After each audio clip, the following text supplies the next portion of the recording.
Yeah. Actually, the one thing I have noticed as well is how the SI position, the position right on the top of the dino, which is kind of like the classic position for SI to be in the original rain. They are going live though, and it's going to be interesting to see where the survivors go. If they go left, right, or down the middle, and they're actually choosing to go. Well, Ellis has positioned himself on top of the vehicle. Yeah, they could be baiting this out, it is possible, but it should be noted that Coach only has double pistols, Rochelle only has a single pistol. And were in fact baiting it out. I think they might be trying to go left here to get these guns, and Alerion is ready to set up on it. They definitely know that they can switch between the roofs at any time, so they're just ready to set up on wherever they're sure that they're going to go. They're not going to jump in on them before they know for sure. Yeah, seems like there's a sort of a dynamic Mexican standoff going here. We're thinking going central, now they're going left with the SI position themselves on the left-hand side. And they set up again is a Spitter Hunter, Smoker, and a Boomer. And now they're going right. Yeah, they decided to bait it out. Boomer's actually not going to get a boom on that. Hunter's coming in, going to get a nice pounce onto Coach there. Spit's going to go down on top of the active suit that was Ellis. Ellis is going to take a little bit of spit damage, but with the Boomer not landing and the Smoker really not getting anything much either, that is a pretty good take. And the fact that they went right there means that they can just grab these better guns here and just beeline it straight out of there and possibly even past a whole hit, because had they gone left, they wouldn't have the good guns yet, and they would have had to run all the way across that road. So very nice play by them, baiting out the hit on the left side and then running straight to the right. Reloading. And now we have this bit where the ladder choke point up the top of the trailer is actually to the left-hand side of this building, and the Boomer's getting popped early. Great pop there, prevent themselves from being boomed. There's only 3 SI remaining with a Hunter Jockey, Spitter Jockey on the shack up top, and there's a double cap briefly with Spit going down on Nick and a tiny bit on Coach as well. It was not much damage actually from that hit, but actually not bad. The Mirror just walked into a bunch of Spit and took a lot of extra damage though. But yeah, because of the lack of charger, as cleverly predicted by yours truly, there was indeed not as much damage potential as could have been possible there, but Miro thankfully realizing that gave them a little bit of extra damage with the Spit. Nice easy crown there, getting thrown at there by Miro. And now we do have still no charger, so you know, I'm looking at my team right now thinking, oh, what's up, dude? So we do have this set up. It will be a Smoker Boomer Hunter Jockey. Hunter's coming in here, gonna get completely obliterated by the entirety of Team Helheim. Jockey also got pretty much melted. Boomer got popped, and Smoker got out maybe a couple of ticks of damage before just getting annihilated also. So very nicely taken by there. Not a lot of damage potential coming up from the setup itself. But actually we do have a tank up now in the hands of Dane for Team Alerion. Do we have war groups? We do not have war groups. No, okay, perfect. You get to sit with our beautiful voices here for the entirety of this game, unless I have to leave for any reason. But yeah, tank is up in the hands of Dane, who is I believe the team captain of Team Alerion. So I'm really excited to see this tank. This is crucial. Map 1 generally is, especially on something like Hard Rain Downpour, which is at this moment still a custom campaign to most people, really setting the pace for the whole campaign sometimes. So Smoker just kind of going there, stacking himself, trying to get a better setup, which means that I'm pretty sure the tank's just going to be most likely committing within the next hit or so. He's set up to walk right through that little hole that you see in the fence and just maybe try to push. Because, I mean, if you go there, the survivors have to split up, and they're either going straight towards the corner, or they're going towards 2 cars. We do actually see Nane trying to get the commit here. Hitting one car below. Spin that car, and we got a Jockey, a free spawn up on top of the roof. He's trying to get a corner, but not actually landing the punches. Dan is actually already down about 2 HP. We got a Jockey, though, on Coach. A charger got cleared very quickly, go double punch in the corner, and another to forward up. Dan is doing some serious work, and he's managed to get 2 in caps. He's actually done pretty good work with his tank, but I think he's going to be pretty much a dead tag now. Yeah, if I sound slightly robotic, I must apologize because I am lagging a lot. My connection to European servers, being West Coast, is iffy to say the least as it is, plus with my infamous microwave doing things to me. Horrible things. You know, sometimes I might end up sounding a little robotic just because of the high pinging that I might get. But yeah, I mean, that tank, I think it was really good. It looked pretty iffy at the beginning, but when you managed to get that double corner onto Rochelle and Ellis, really kind of salvaged a lot and got that nice end cap. Yeah, I mean, there's a hit coming in now. Actually, Hunter at the back, and a charger. Oh! Oh my god. Actually crashed. There is a charge that it looks like it's almost dead, but looks like it's about to land onto Nick. I know, but if all the survivors are looking at it, it's probably just going to die before it gets there. Yeah, Vex is the charger. I can see on the HUD that he's got very low red health with his charger, so even if he caught Nick, he's not really going to go very far with him. A little bit of friendly banter coming out here between the two teams. So yeah, I mean, with that tank though, there was a jock on top of the car. Unfortunately, the tank was a little too far away, and I think it was a good plan for the tank to just stay with what he has already guaranteed, because he had the corner, which he ended up turning into a double corner. So you know, when in doubt, don't take the risk of leaving your corners for a car hit. Just make sure you finish your caps. Usually is what I say. Treasure actually ends up missing that. We're still taking a little bit of split damage, who is not health bonus. So Survivors is sitting at a pretty comfortable 440 health bonus. It looks like they found a set of pills, so they are at 3 sets of pills. Everybody is fast and no signs of going slow anytime soon. And they're looking to charge through this. 2 hits tops before safe room at this point, depending on depending on how fast they can charge through it. Yeah, and obviously this is going to be familiar to anyone who's only ever played the original version of Hard Rain. They're going up inside this house, which then leads to a drop. We've actually got a smoker spawning on one of the lower roof section up top, but they're just baiting out the smoker. There's a jockey running and getting dead stopped, and a charger completely missing from far. Yeah, I mean, I think it's good to hit outside with a setup like that, just because, I mean, without a spit, you're not going to be really getting much around this whole area. The fact that they hit early will probably allow them to get one last relatively staggered hit, or maybe even just a flat-out full hit towards the safe room, causing a little bit more bleed out and such. But I mean, Survivor is still at an over 400 health bonus, rapidly bleeding towards that 420 health bonus that we all love to see. Boomer coming out on one person though. Hunter's pre-spawned in the truck right now. Smoker's looking for that separation pull, looks like onto Ellis. Hunter's gonna actually miss his wall kick and actually manage to land onto Ellis with not much health left, but he is also not health bonus. And so that's just gonna be a little bit of chip on the people who are already bleeding out. Absolutely no damage coming out onto the chunk of the HP. And so they only lost about like 8 points of health bonus during that whole hit. So nicely done by Team Helheim, really mitigating any damage coming onto their permanent health for the entirety of the time after the tank, which will put their chapter score total to 928 thanks to that wish bonus. So I would say that's a very strong first chapter, really setting a strong note that Team Alerion is going to have to match at this point, lest they go down by a pretty significant margin potentially on this first map. Oh, there's flares in the gun bag. Indeed, Helheim had a pretty strong performance right there. I'd actually say that... Sorry, I've got a bit of a sore throat as well in case I end up coughing and ahhing. But yeah, I think Helheim there put in a really strong performance, and it was really only during the tank where they lost like a significant portion of their health. Outside of the tank though, I mean, they were completely resolute and shutting down everything pretty quickly. Yeah, so we are going live here with the second half of the first map, and never mind, we got baited by Hoda. So yeah, but just like to point out that I was extremely right about the whole Charger thing, and that's a speed lesson to the community. I mean, learn the spawn patterns. If you pay attention to them, then you can know exactly what kind of tri-cap you're going to have in the next hit. It's not just about sacking Boomer or Spitter last. You can also kind of watch out for what's happening. So we actually do see the survivors pushing straight up on top. There is slightly less spawns up here, I think.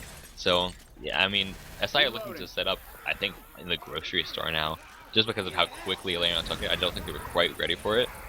But this means that Alerion's going to be having to take one hit only, and they're going to be coming through. Actually, hit's going to come in right now while they're in the open. Hunter managed to actually land with the spindle hop, but Rochelle did get pulled for a little bit, and a tri-boom covering that, allowing the Tory to get a lot more damage out. So yeah, I mean, that ended up actually being pretty solid damage, especially considering the setup that they had. though not as much as it probably could have gone had they not gone out in the totally open area. Yeah, I mean, it looked as though they walked right into a part that really did favor Helheim there with their SI positioning and their timing. I mean, landing that double cap, getting a bit of split damage as well, and a double boom.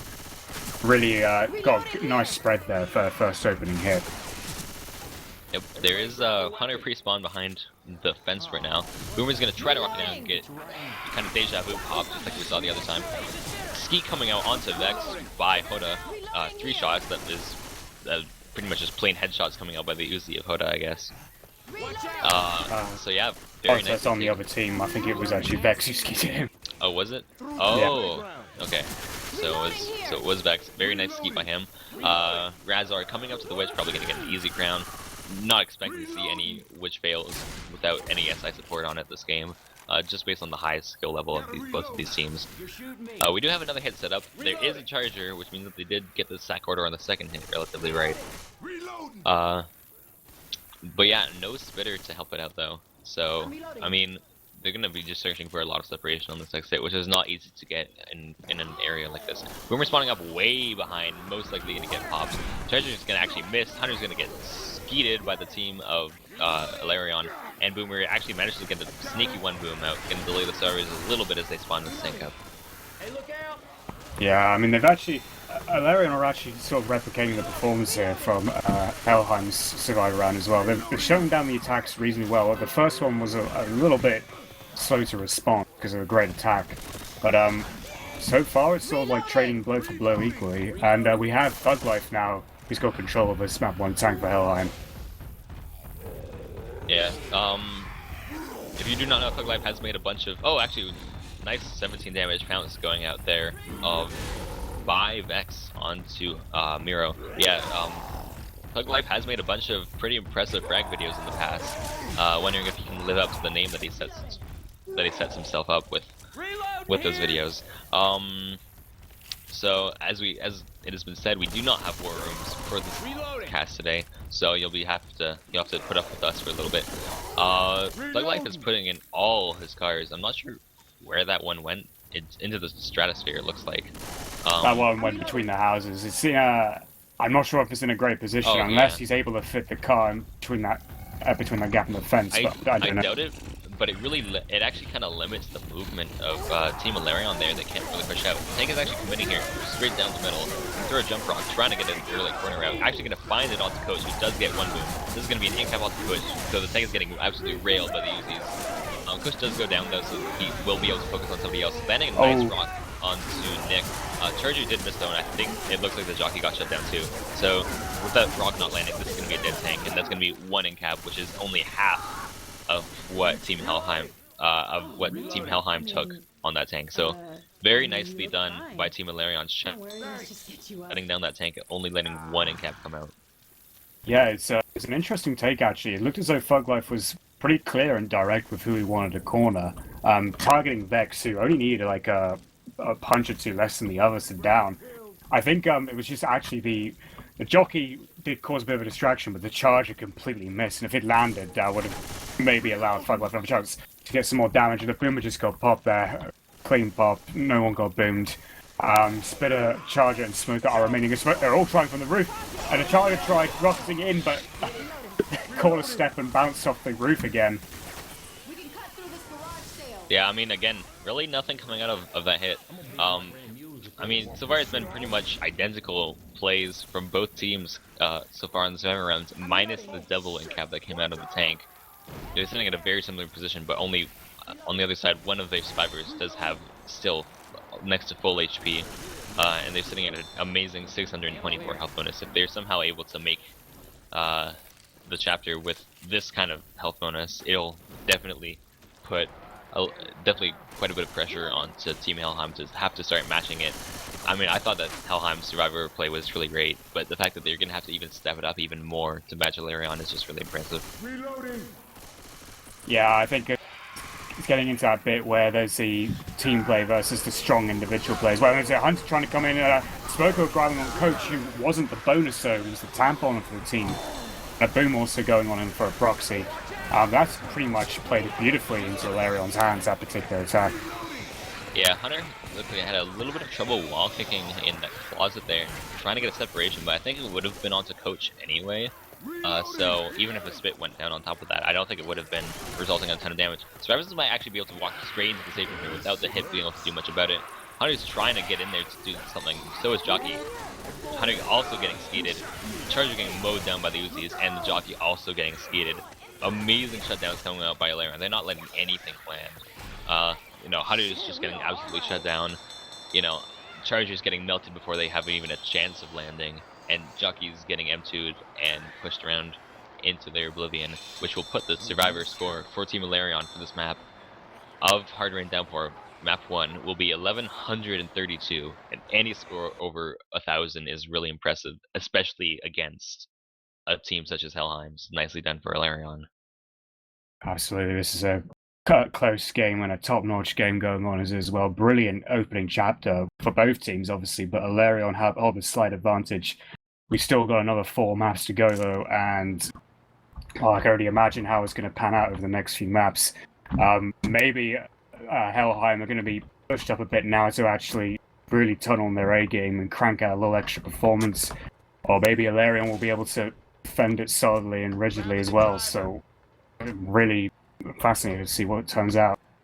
Yeah, I would argue that the SI side, in terms of map knowledge, comes into play maybe a little bit more than Survivor side, just a slight amount.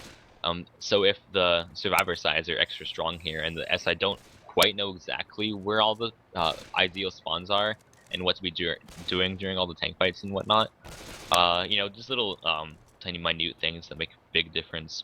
I expect that we're going to continue to see a very high scoring game.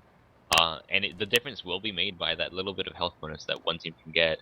I predict that they're going to be both put into very similar situations, and the little details in terms of, you know, one small extra punch that leads into a double and cap like we saw last time, which is really the only difference that was between the two teams in that whole chapter. Indeed, yeah, and I think, I mean, like I said, I mean, one chapter can decide everything, and who knows, maybe in this particular map we could see a great divide where the gap either stretches in one direction or the other. It's kind of how the game works at a competitive level. Trying, with two teams of equal measure, they'll pretty much keep the scores as close to each other as possible, but then when one little slip happens on either side, that's where you see the biggest gap emerging. And sometimes, you know, it's almost a bit too much to recover from when you have teams of equal caliber playing each other. Yeah, I'm still loading in because just based on my high ping, I'm going to be taking a lot of time to be loading into these games. Restart chapter. I'm not sure. I think they're trolling. I do not have the power to vote in this. So yeah, Balcon, not known as the smallest troll of the community for sure. But yeah, so this first hit that we will see for the SI will be, I'm trying to look at the outlines. It'll be a Charger, Spitter, Jockey, and Smoker. And just to carry on about what I said at the beginning of the last game, in terms of the spawn order, the spawn order actually goes Smoker, Boomer, Hunter, Spitter, Jockey, Charger. So in this case, it is the if the Smoker is the furthest one furthest spawn forward, and which means that the Hunter is the one that's 2 spawns away. So there will be no Hunter for a few spawns now. Interesting. So I see actually now why they wanted to call the chapter restart. It's because there's no. It's the stronger versions of the tier 1s in the safe from, not the default standard Uzi and a wooden punch shotgun. I see. But oh well, I wouldn't be on. complaining if I was them, honestly. Just based on how much more fun it is to play with a Suzy and a Chrome shotgun. We do have actually all of this SI set up on top. They are coming in now. Jockey landing a charge on Jock onto Ellis. Charge is actually gonna whiff the charge on the guy who is smoked. So a little bit of spit damage coming onto that, but that miss on the charge definitely hurts Team Helheim, and where they could have maybe even set Nick slow. So it turns a potentially disasterful hit for Team Alerion into a pretty nice take. There's a witch up ahead as well. Balcon's taking a bit of damage, and Ellis is the one who's going to go for the crown and gets it before the SI could even do anything. There was only a Boomer up at the time. We now have a Jockey, Charger, and a Spitter up. So it's 2-2. And I think they're just... I'm not sure what the survivors are doing. I think they're grabbing some ammo, but I think they're just hanging around underneath that shelter. Now, coming into this area where usually there is an attacker around about now in the original version of Hard Rain. And Yeah, here so it comes. we actually have the hit coming in here. Charge is actually gonna all barely land with Whoa. almost no health there, and a Jock is still didn't get cleared for a long time. Donnie is having a lot of trouble getting out of that spit. That is the kind of hit that I was kind of expecting to see on the first attack, but wow, really capitalizing on the fact that Alerion put themselves into a pretty dangerous corner and weren't quite prepared for that hit. Very nicely done by the SI at Helheim. Yeah, we have a smoker up front, actually causing a bit of a distraction. I think he's waiting for Rochelle, who's actually been left stranded at the back. Trying to play on the fact that she hadn't taken her pills yet. And now there is a tanker in the hands of Little Pansy, aka Miro. The Charger's taking Rochelle back all the way. There's a hunter at the front. And Ellis is trying to run back in time to save Rochelle, and does so before he gets the in-cap pound. Yeah, 14 damage pounds landing out onto the health bonus there, and all of Dane's, Dan, I'm not sure exactly the way that he prefers it being pronounced. Yeah, all of his permanent health has been taken away by that charger. Now the tank will have a bit of a bleed out tank, as the survivors set up here underneath this roof, which is new to Hard Rain Downpour, where they might have the chance of LOSing the tank. The tank actually looks like he's trying to hit a car in there. Nick almost caught that without looking at the car. Yeah. Yeah, this looks like survivors are doing the traditional Hard Rain thing of pushing forward. But I'm not sure if they're gonna have to. That double boom though. Terrible position. Two boom coming out though. Smoke trying to land there. Miro is just kind of bunny hopping around here, trying to land some punches. Gonna get the in-cap onto Could Dane. actually be a wipe. I mean, there's still a double boom going on, and the tank is now seeking higher ground. Miro's tank still has 3.6k HP. But Yeah, now Coach is actually seeking higher ground himself just to get the chip on him. And Miro's soaking up the bullets, but gets a curve rock on Nick. Jockey coming in for scratches. It did look like it was a pretty grim situation for the tank, considering that the car went out of play, and he was just straight out in the middle of the open. The survivor was able to push him. Actually, Tank recommitting here, getting the punches onto Balcon. Tank is probably gonna die here, but not.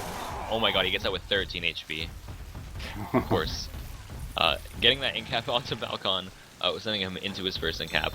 But Alerion has been absolutely destroyed by this tank. He wants a surprise punch. He's trying to look for that surprise punch, and he gets it! He actually finds it. Oh my god.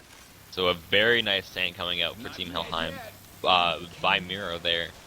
That's exactly the kind of thing that they need in order to be able to bounce back and definitely take a comeback and maybe even a lead coming into the next chapter. They are now out of pills. Two of them have been in-capped one time, and Bradster's carrying the only permanent health that's to be spoken of. From on top, and Nick goes down. I think Balcon now is black and white. Yeah, he is black and white now. We have a Charger fisting Rochelle to death. She's just down on the ground, helped herself with that experience. And Coach is being pounded as well. And I think now Rochelle also is black and white. Yeah, that's Danny also black and white. So they're really struggling. I mean, after this first round performance they had with 1,100 points on the board, now they're actually struggling to survive this map. Yeah, I mean, it's just really impressive SI play. Actually landing in the spit. Coach got in-capped in there. Razor lost pretty much all of his permanent health bonus. A double charge through the spit. This is gonna send... I mean, now their only survivor up was one health black and white for a second there. And he's using a pistol to clear the charger. Yeah. Oh my goodness, this is just outstanding SI play coming up from Team Helheim. They've just been absolutely relentless. They are not giving the survivors any kind of break to recover after this. They just keep going in, and it seems to be working out pretty well. Still two in-caps there. Balcon black and white. Ellis is slow. Hunter landing onto Balcon there for a little bit. And that's going to be a 2-cap. This is looking like it's going to be the wipe unless they can clear that smoker tongue. I don't think they will go for spit as well. I don't think so. Yeah, that is going to be the wipe. Wow. So the majority of that wipe definitely coming out of the damage that they took to the tank. You know, committing kind of in an open area, but the survivors weren't quite prepared for it. Found the early incap onto Don, who did, I mean, and the tank still had like 70% health at that point. So they were able to just send the SI support in and really just, you know, keep getting, you know, rock after rock and punch after punch and just slowly whittle them down over the course of that tank fight, taking away all of their pills. And then they were just left to limp through the slight amount of map that they were able to make through. Indeed, yeah. Well, like I said, I mean, if there was going to be a wipe here on this chapter, it might be the start of a gap emerging, and now it's Helheim's chance to go out and reach that gap with all their hands and seize the momentum here. It could well do it. I mean, they had a strong survival performance in the first chapter, and they've really turned up their SI performance for this one, just laying into Alerion and not actually giving them a single bit of breathing space even after the tank died. It just finished them off in the next area. Absolutely, yeah. I mean, it's just such relentless SI play. I mean, just constantly going in. They just had no break to reload, find ammo, pick people up. It's just they could not catch a break, and that's exactly how you want to be playing this. So we do have again a very strong SI setup with a Spitter Jockey Charger Smoker for this first hit. For Team Alerion, really wanted to put some kind of bleed, some kind of major damage onto Team Helheim, because they need to really mitigate the amount of points that Team Helheim is going to be getting into this chapter. Smoker is spawned up on top, gonna get that pull onto Ellis, or Nick rather, who does get charged and is gonna have this weird stand-up animation. And he's still smoked. I think he might have gotten some god frames from that charge actually, and it might have actually helped Nick out, who was in the spit. He got charged, and yet the smoker was still smoking him that whole time, which was really weird.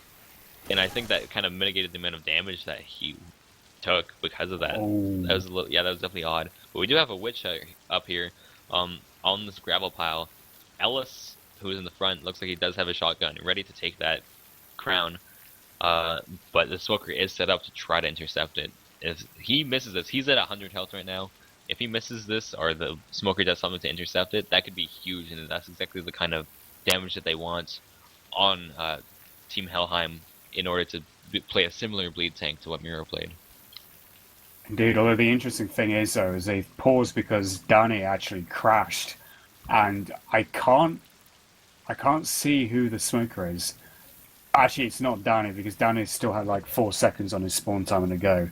So the smoker is still intact. Razor. Alright. You can press tab, dude. Press tab. It's the thing that you can do. It will need to say Razor 19 points, Smoker 51 ping. I just see Kiss Me as a boomer on my HUD. So distracting.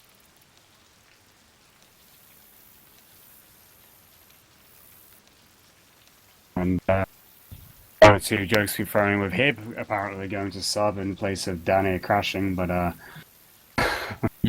Hib already being on a team would be an illegal play. Oh yeah.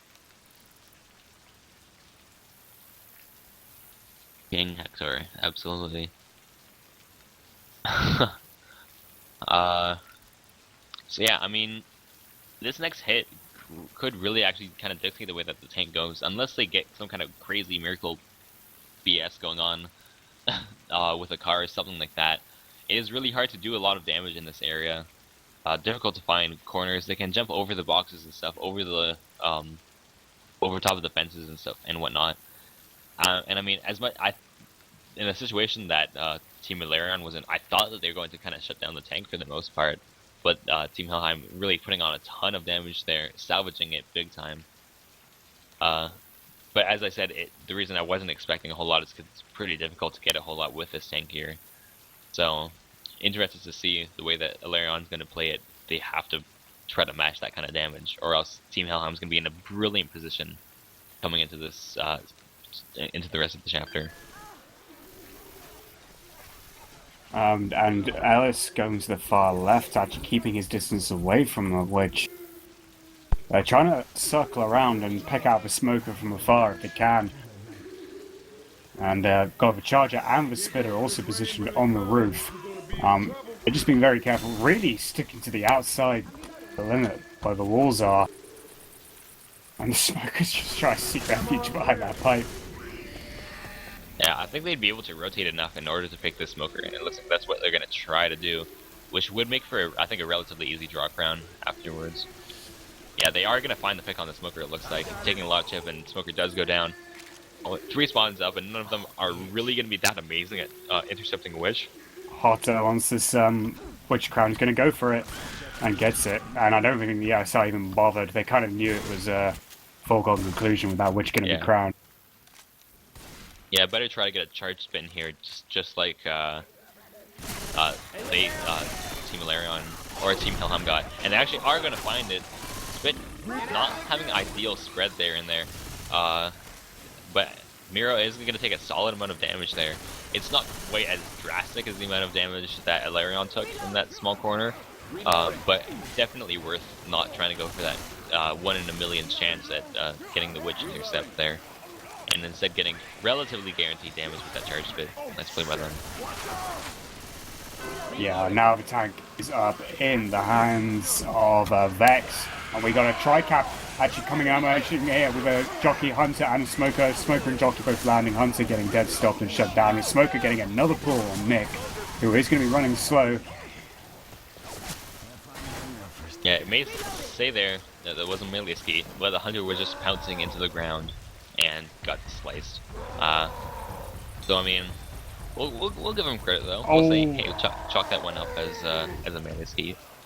Boomer still gets the arc though. I thought for a second he completely missed out on the opportunity by spawning a little bit either too early or too late, but being hesitant about it. But does eventually get another one over on Ellis. That was a huge, like, that was one of the longest booms I've ever seen, honestly. That was crazy long. Car is gonna come actually in a perfect position. Wow. That puts a ton of pressure on the survivors, actually. There's a bit of horde trickling in from that one move, and a tri-cap here. A pretty ideal tri-cap, honestly, mine with the smoker. He's gonna Vex is actually pushing the car straight in here. This is looking really bad for Hoda, who is trapped with this car here. Hoda is actually in a little tiny corner getting beaten on by 2 SI and a tank. But now Tank is actually in a terrible position. He's missed a couple punches on Hoda in the corner. He didn't land any car hits, and now Tank is dead, only landing 3 punches. That was looking really, really bad for the survivors. But just the fact that Hoda was in that little corner and absolutely, I mean, everything landed on him, and it just allowed for, you know, a mixture of god frames and a hard angle for the tank to punch him. Survivors coming out of that with a ton of health still. Yeah, I think Vex might have committed a little bit too much with the car. Like, he was really trying to persist with it, but I think he had a great opportunity to cause some real separation where he could have forced the survivors on either side of those walls and allowed the SI to clean up. But, well, now that's gone, they can't really dwell on it. They need to focus and try and keep this game even and within their reach, because now Helheim have great bonus still. They've still got all 4 solid varying levels of it. No in caps so far. This looks like it could have been reversed into Helheim's favor. Boomer again spawning up front and being a little bit hesitant, being baited by his survivors. And Vex is just waiting for that moment to come up and arc the boom, but no, he couldn't get the angle right. Yeah, this hit doesn't, I mean, there is a smoker charger spinner left, so they could try to get some damage, I mean, ideally onto Thug, who is at he has at 99 HP, but, I mean, nothing's going to be able to land. Level coming out onto Razor by Hoda, and survivors are still sitting at that crazy health bonus right now. Ball is absolutely 100% in Helheim's court. They are without a doubt going to be making the distance here in order to take the lead. And right now it's just, okay, Alerion has to realize that they have to just, I mean, shave off as much health bonus as they can. There's a bunch of hits left. There's sugarcane field that they can hit in. Cornfield, I'm sorry, kiss me. Yeah, I mean, there's a bunch of hits left, and they really need to do a whole lot on it. It's not going to happen on this hit, though, which just also got completely shut down. Hunter is now up, and knows that it is a hopeless attempt to try to DP these guys right now. So, I mean, as I said, Ball in Helheim's court, they just have to together, stay solid, and they're going to be making the safe room with a pretty solid bonus at this point. Yeah, with Helheim at least, the one thing they have been doing is actually staying consistently true to their form in Chapter 1. They're being really difficult to deal damage on when outside of the tank. And still going strong was now into the latter half of the map where they're about to approach the event here. Still spinner up at the back. Probably looking for a despawn, I imagine, but it's looking a little bit glum for Alerion now. They're sort of slowly running out of options here in terms of this chapter. They've still got a hefty bonus to saw through, and well, I mean, they've really got to turn it up. It's now or risk losing a huge gap. Yeah, it's just like this that games can completely turn around, and one map can just put the lead in that ends up doing the whole game. And even though there's like 3 other maps to play, Wildcat coming out onto Coach there, or Nick rather, I mean, everybody has health bonus, so they just have to hit everybody. So decent amount of damage coming out onto Miro there. They're trying to pick these last 2 SI, who is a jockey and a smoker, through the walls and the floors, but it's not going to quite work. And they're actually going to be able to both get. No, actually, jockey does get picked, so smoker's going to go out there for despawn. I mean, a little bit of damage coming out from the Hunt Spit, but still 600 health bonus right now, and Thug's still sitting at 99 HP from that beginning. So, I mean, the pressure is on right now. They're gonna have about, I mean, 3 hits or so before they make it inside the safe room, and they have to do something. Yeah, something's gotta work right now. Need some magic going their way. And I don't really see how that's gonna happen, at least not with this next hit. Again, I'm not too familiar with this latter section of this map, but obviously there's a stairwell here. Instead of going down an elevator. Yeah, here they come with the charger. Only 1 charger, but there is a spit gonna land on Coach. And that's Super going down, he's in cap. Yeah, Super tried to get out by jumping onto the little tiny fence there, but the spit did and ended up spreading on top of that. It looks like Miro lost the last of his bonus. They're out of pills, and Super lost all of his bonus, which is quite significant. And you could just see that they dropped from 600 down to around 400 bonus. So 200 bonus shaved off of these last couple hits, which is exactly what they need in order to mitigate the score differential coming into the next chapter. Jockey's in a bad position here, gonna get picked off. Questionable play going in alone with the jockey. Smoker's gonna get instantaneously cleared. Spit's gonna not be able to delay anything. Smoker's gonna get also cleared, and Charger has nothing at all, and it's gonna get leveled. And this is safe room, and I mean they're gonna walk in with this bonus. I would give props to Alerion though. They shaved off a lot of bonus, which is what they needed to do. And now this differential is going to be, you know, roughly like 600 or so. No, yeah, 500 and looks like 558 bonus, Nice. or 558 difference. You got it. Out between the 2 teams right now. So I mean, that is definitely not outside of the realm of possibility, as we just saw just now with the comeback that Helheim made. So very nicely done by Helheim's Survivor side, making that comeback and putting the score differential out. But I would say that Alerion did a really good job at trying to keep it within comeback possibility, even within 1 chapter. Frying pan. Indeed, yeah, and gotta give props to Fuglife there for actually making it to the safe from the 94 permanent H. I mean, he's been around since the team was known as Star Team, and that was before Non-Star, but I've always seen him as probably their most consistent performing player over time. Obviously, the others have like made names themselves in their own various ways, but I think Fuglife's always been the sort of like strong, silent type. He's just got on with it, just putting in great performances all around, and just being consistent, always being there. Yeah, I mean, I'm not extremely familiar with some more of the people in the European scene. I have played against Supra a numerous amount of times though, and I have played against, I believe, all the people in this game at least once, so I have been able to witness their skill level firsthand. And let me tell you, it's pretty high, and you know, it could go either way at any point right now. We do have a tank at 30%, which is going to be, I think it's I think that's going to spawn definitely before the office building, which is generally where you see a lot of teams fighting tanks now. Which would put them in the outside area with the water and the trucks, and there is a car there that they can hit, or that would put them back in the beginning area room where there was also a car that they can move around and hit. So bullshit Honda potential, it's there. And we do have this first hit set up. It's a not very strong hit. But though a little bit of damage potential with maybe a hunt spit. Jog is actually going to land onto Ellis, getting rid of separation. Spit is going to go down on top of Ellis, actually outside. Very good choice there, and getting a stumble in the spit. Wow. What almost went down. Yeah, Farsight got stuck in commons and spit and almost going down to the ground from the very first attack. Well, obviously Alerion are going to love that.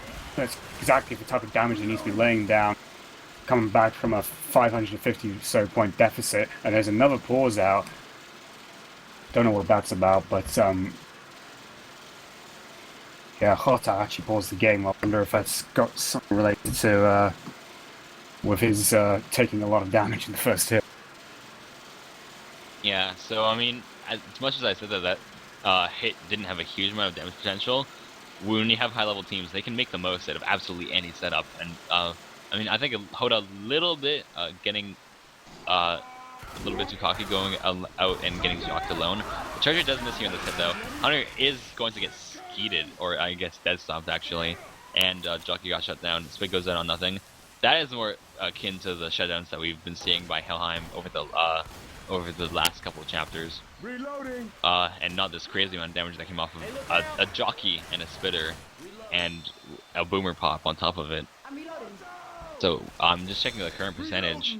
It is right now at 28%, so the tank is about to spawn, and I'm interested to see where the survivors choose to take this, because this is not a common tank spawn. Jockey is coming in though, going to get shut down. Charger missing, and Hunter getting seated. So another really solid shutdown, trying to mitigate any more damage that comes out of on the survivors pre-tank. Yeah, tank is out. We're going to say this part of the map. I've just seen Capped Hota, by the way, so we're making him a bit fresh, just give him a bit more HP. This map, this part of it at least, feels a lot like Death Toll in many ways. It's got that tower in the middle, it's got the trains in the as well at certain points. And obviously it's very different, but it just got that sort of Death Toll feel to it in a way. Yeah, I believe this little building here, a little brick one, is also out of Death Toll from the looks of it. You know, Xeon and NF being the lazy map makers that they are, stealing from many other campaigns in terms of the building. There was also actually Tank is committing here on this Quad boom, yeah, but misses a punch. He missed one punch. He's now getting railed by the survivors, down to about 30% HP, dying rapidly. Tank's already dead. Wow. Oh my god. So, I mean, I guess it was I think he committed a little too late there. If he wanted to commit as soon as the quad boom went out, I think it could have done a little bit more. But the Horde was already just about dead. And, I mean, plus he missed a couple of punches too. So, really not a whole lot coming out of that tank. I mean, I think it looks like Hoda lost most of his bonus. But other than that, or I guess it was actually Thug, because Hoda already lost all his bonus earlier. Yeah. So Thug lost a bit of bonus. But other than that, nothing at all really coming out of the tank. Most of the support missed. And it was too late because the tank was already dead. Helheim just really shutting down everything there. Yeah. I noticed there were still some commons up when the tank went in, but I think they were having troubles trying to get off of the rail track. It's like they had real trouble sort of vaulting over the edge and trying to get to the survivors. Hunter getting team skeeted with a smoker up front by trying to get it near the witch if possible, but the witch is already aggroed. And I believe Nick triggered her. And he misses it. He misses the crown. That's his bonus gone. Miro failing the remote crown. He got distracted by a common moment, a single mere moment before the witch actually struck. Yeah, there was a couple things that came into play there with that witch miss. Boomer's not going to land on here, so I can still talk about this. The fact that the witch curved was one thing, but knowing Miro, he could probably crown it anyway. Spit's actually going to go down here, inside here. Actually, it's spread. Oh, but Coach is taking the spit damage. Oh my god. Super having a lot of trouble getting out of that spit, and he lost all of his bonus just about to a crazy spit spread in there. And now, what turned out to be not a lot out of a tank has been absolutely. Now Helheim is their health has been absolutely annihilated by Team Alerion throughout the past couple of hits. Yeah, and they've been really unusual hits as well. Not exactly the typical double cap, tri-caps, and puddles of spit. It's been really destroying attacks that have just somehow worked in Alerion's favor. The double boom at the front. Charger missing by charging the side of the stairs, but getting a couple of fists on Nick with a jockey going on him as well. Nick's getting all the loving here on this attack. Yeah, just talking a little bit more about the Witch, so it did curve a little bit. But knowing Miro, he would probably usually be able to get that. However, there was a common behind him. And I think had either one of those things not happened, I'm pretty sure he still would have been the crown. But just both of those things coming into play, getting that incap and him having no bonus. In fact, none of Helheim really having any bonus to speak of. Sitting at 160, pretty much everybody's bleeding out except for Supra. And they still have a lot of map to go, including this hit that's coming up right now. Hunter gonna come in here, gonna get shut down though, as long with the smoker. Spitter also got killed, and now this Boomer is all that's left up as they try to wall it through this big brick wall here. And I mean, they need to shut down these last few hits just like they just did right now, if they want to be even making it into the safe room at all. Because now we've been able to have a true testament in terms of seeing the extremely strong SI play of Alerion. It's really impressive the way that they completely reversed the damage that happened in the tank. Yeah, this is it's a really strong SI performance, but also too the survival performance is still somewhat consistent from from the Helheim, but the charge did land briefly, didn't complete it though. Spit misses it as a result. There is a Boomer still waddling up top of that side. He's trying to hide and see if he can live, but he gets popped by Supra. But yeah, I mean, still that consistency there with the survivors, because they've had low health since shortly after that tank, and now here they are, almost at a safe room with perhaps one more attack remaining. Yeah, absolutely. I mean, that last hit is coming in now. Jockey's going to land off the coach. He did not know it was there. Taking off a... Yeah, he gets end-capped actually by Balcon, who was the smoker who got a scratch on him. Taking off that last little bit of bonus that Super had, which is going to send the survivors into a sub-100 bonus here. It was looking like it could have been a lot worse coming out of that tank. So, I'd say, I mean, nicely done by Alerion post-tank in terms of getting the hits in, but post of those hits that did the most damage, I'd say that Team Helheim really was able to recover well and limp their way all the way to the safe room. You know, even though there was an amazing SI play, they were able to push their way through getting a full distance plus a little bit of bonus, and now Alerion's gap that they have to recover is even larger. Yeah, I mean, this map is 600, so gonna need roughly around about just over 600 bonus just to level the score heading into map 4. And Alerion need to step up their game on the survivor play. I mean, they can do it. They showed it in map 1, but they let the ball slip quite a bit in map 2. And if they let it slip anymore, then it's just like throwing the baby out the window. They can't afford to be doing that now. And we have Boomer, Spitter, Jockey, and a Hunter up. Hunter's spawned at the front, actually, behind that truck. Trying to go for it. I do not condone the analogies that Dragon is making. I don't condone him either, but what the hell. Single boom coming out onto coach. Spit going down on nothing because everything got shut down. These are the kind of shutdowns that Alerion needs to be making right now and if they want to make this comeback. So, I mean, no damage to speak of at all. Just 2 from Miro. And they're going to be in a very good position to fight this tank. Yeah, I mean, this tank could go either way. I don't think Team Alerion knew that the car was there or that it was hittable. So, interested to see exactly what they're going to do about it if they're going to know that it's there right now. The Boomer landing on one, which is down here. Hunter getting skeeted. Jockey getting dead stuff, but the charger landing on Danny with it, setting off a tank as well in the meantime, who is being controlled by Supra. Yeah, this would be the most amazing time for Worm, but unfortunately we cannot go there. Actually, he is pushing for his car. Gonna get that hidden.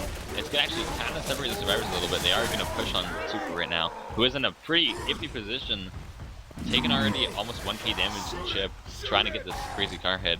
Now survivors are able to push straight out into the open, and I don't know, this is looking pretty good for the survivors right now.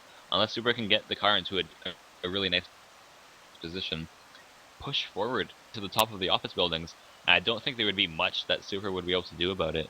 So this is what Alerion wants. They need to keep their composure tight right now, and they need to shut down this tank without taking much damage, and they will make the comeback. And also, Kiss Me, can you respec around my head? Yeah, he's on mine too as a charger, but they don't actually have a charger. They have a hunter, a jockey, and a boomer, I believe. I mean, maybe if they land the boomer, they could try and delay the survivors if they decide to push upwards towards the office.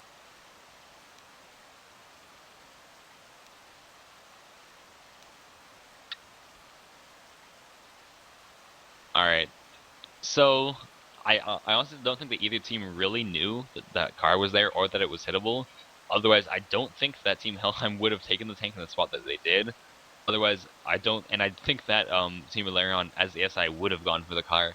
So now this whole car thing in play now is it's new, and they are adapting to it on the fly. And just how they adapt to it will really show the experience that these teams have in terms of being able to think on the fly and adapt to completely different situations that they didn't anticipate moving forward. Looks like Super is actually leaving his car though, as the survivors are pushing forward up top. He needs to get in there. He actually does know that he can go into the into the room from the side there, landing a rock on top of a one boom that landed onto Coach there. Trying to curve some rocks through this wall here. Because we can't even restock. Okay, it's fine. I will use my Supreme Intellect to figure out what the last spawn is. Super actually took almost 25% chip there. Yes, I can respec. You have to have binds, dude. Binds. But yeah, no, Super is 25% down. Second pass. And he's going to be committing here. A lot of amazing tri-cap here for support. Smoker gets a little bit of damage and then gets shut down. Looks like there is a corner. Whoa, Ellis! What? What? Wow! Oh What? my god. Ellis just got stuck in the ceiling. He then somehow got warped out of the building and fell to his death. What? Oh my god. Excuse me? I've never seen that before. Oh my god. Oh my god. I only just caught that out of the corner of my eye. For those of you who didn't see it, he got stuck in the ceiling, he got punched by the tank, and in the motion of being punched, he was warped away from the ceiling, outside the building, and fell to his death. Oh, Kiss Me is dying, Kiss Me is dead. Confirmed, Kiss Me is no longer with us. Rest in pepperonis, Kiss Me. Shit. If any admin's watching, well, I think we need an admin. Of course, just as we experienced last night with the previous cast, the stupidest things always happen in the highest level games. So, there you go, folks. Razor getting stuck in the ceiling, instantaneously teleporting out, and clipping out the building as a ghost, clipping all the way through, and dying to a punch through a window. Oh shit. The funniest thing is that the tank got absolutely destroyed. Other than that, none of the support landed for much at all. The only thing that happened was Super got a bit of a corner. And, I mean, I would say the tank got shut down, other than that crazy death point. Yeah, Razor saying he got teleported to the sky as he got punched. I don't know why he got teleported to the sky. Oh my god. Why am I even surprised that this is the thing that happened? Oh my god. This is just fantastic. It just of course. goes to show you've never, no matter who you are, you just haven't seen everything this game has to offer. There's always something that springs a major surprise, and it's happened in this game. Yeah, I've played this game on Xbox for many thousands of hours, and now I've played this game on PC for thousands of hours. I haven't seen that. I've seen people getting charged and teleporting into the skybox. I've seen people like falling infinitely on top of garbage bags. I haven't seen teleportations into midair and then falling to your death. It was a wipe anyway if you didn't teleport. I would argue against that. that is indeed not what would have happened. I'm pretty sure that was pretty much a wipe on the SI side. And I mean, because Alerion played that pretty much picture perfectly. They pushed when they needed to. Super had a bit of a chance to cut them off, but he opted not to. Which I slightly disagreed with. I think he probably could have cut off even the last survivor too and gotten a free in cap on the stairs. But yeah, some crazy happenings going on here. Now we have to kill Team Helheim, and we have to just let them walk out of the safe room though. Otherwise the round will not end. We don't have an admin, of course. Of course we don't have an admin. Yeah. And they also need to walk out of the Disneyland. safe room. It's Disneyland servers. It's what part of an E. Well, there's a few E groups I don't have admin access on, but this is one of them. So I don't know who actually does have admin. Do you guys really need an admin? Because I can get Zen. No, the thing is, it's a Disney server. It's not any NA server. Wait, you guys need a server admin? Yeah. Yeah. For what? So Disneyland servers, it's EU. Special guest cast their colors, everyone.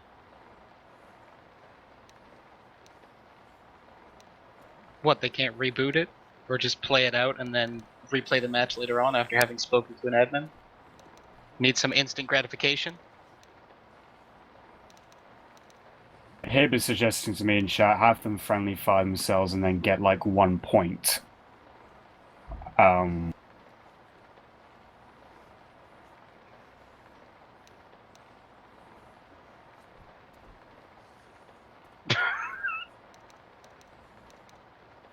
And we are joined by Zero Shadows. I tried to unmute him twice, and you muted him at I the didn't same mute time, anyone. Leia. Here we go, 4-person cast, everyone. Five, Five. actually. Holy smokes. Alright, so according to Zero Shadows, we are... The only team playing is Alerion, right? Yes, Alerion has to play their survivor side. I didn't actually catch what the scores were that Team Helheim got on their side. It was 2,500 something. I can't remember the last 2 digits. Can anyone not hear Zero? Or is it he just not talking? He's not talking. He's not talking. Ah.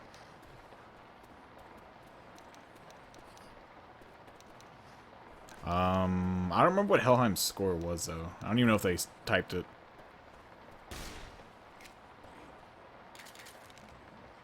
Regardless, though, we don't have an admin, so we can't set the score, actually. Or reset the tank in which location. Yeah, I mean, the tank, I think, was a dead tank anyway. I think from what they said earlier on, they were going to just kill off tank whenever it comes up. He must be trying to fix his shit. The tank is actually at 37%, and the witch is at 47%. I think not being able to set the actual percentages correctly, that's about as close as you're gonna get. Well, I mean, I think what they could... Okay, so this is going to be a long and terrible process, but what I'm getting as a suggestion is that Helheim runs through the map and then FF themselves down to where they had, and then go into the safe room and try to replicate their scores as much as possible. And then, okay, they just want to replay the map. And I think, I mean, since the crazy thing happened to Razor, I think it's, at the end of the day, I think it's up to them. So, I'm not an admin, but I'm inclined to agree with, if both teams agree to replay it, then sure. Okay, can you guys hear me? Yeah, now we can. Okay. So one suggestion I got, I like what you suggested too, but was like they would run through the map as well and get the damage, whatever it was at the time, and just continue from there, without like the tank. Alright, so you want them then, to get the same score they had last half? Yeah, if you guys have it, I don't remember what it was. I think they Somebody's said apparently- 25-62. Somebody's apparently watching the VOD, so... Do we actually have an and admin? then what they could do- Like the Belfie suggestion was that connected, they would. he's- Alright, get Belfie's Razor. connected, and he's apparently he's got admin access on this. Okay, cool.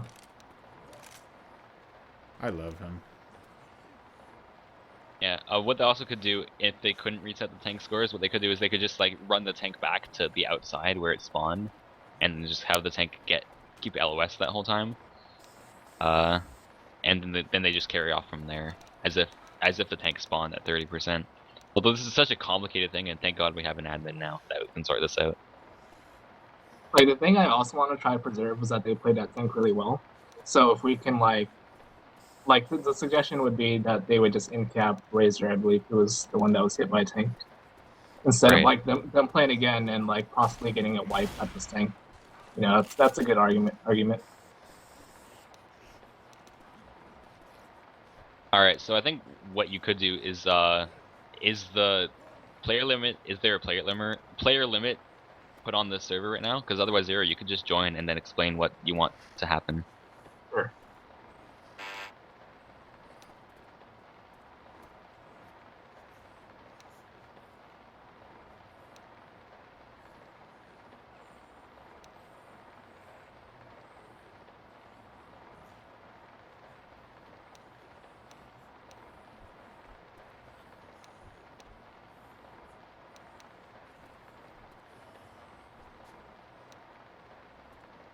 Hey, kiss me. What's up?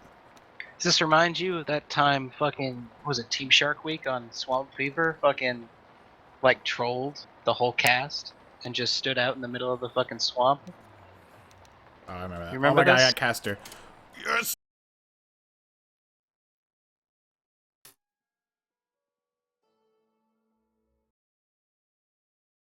We'll actually have a HUD. Impressive. Alright guys, once again, sorry for the delays. We were not expecting this. We're currently trying to get the admin, who is a fairly new admin for what he told me, set up with everything. It was planned. Don't fucking let him fool you. This is all a part of the ploy. Alright, so Hoda is asking what the cup admin says. So Zero, they want to replay it. Just flat out, they want to replay the whole map. Both teams agreed on that. Do you want to just let them do that, or do you want to reset it so that it's as close to the last map as possible?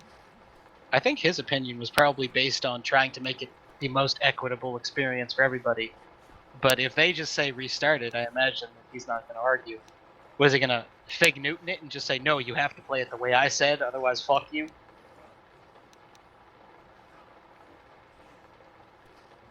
They're saying I am admin. Did they actually set the score correctly? I don't see Oh, that's what Balkan said to type. Yeah. Hold on.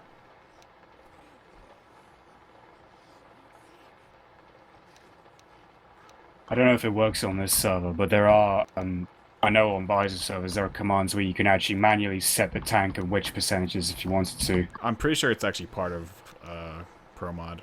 We'll see if it works. I just told him to type it in. So much confidence in Pro Mod.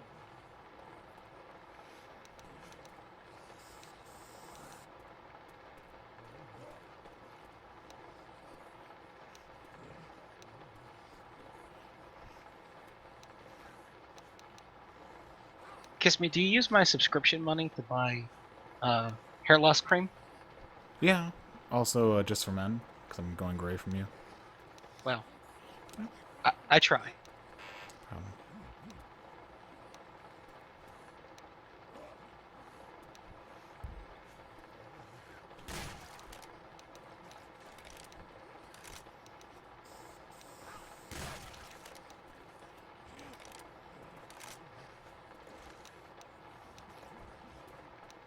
Alright, so what I'm going to have them do, Zero, is we set the score, so I'm going to have Helheim just die right outside the safe room. And, yeah, have Helheim die, and then make Alerion go into the office and down Razor and whatever distribution of FF to the other teams, or to the other players. No. Oh, okay. The round actually ended, because last time we tried this yesterday when something also stupid happened. The round didn't end when they all died, because they didn't leave the safe room. So thank God that it actually went through this time.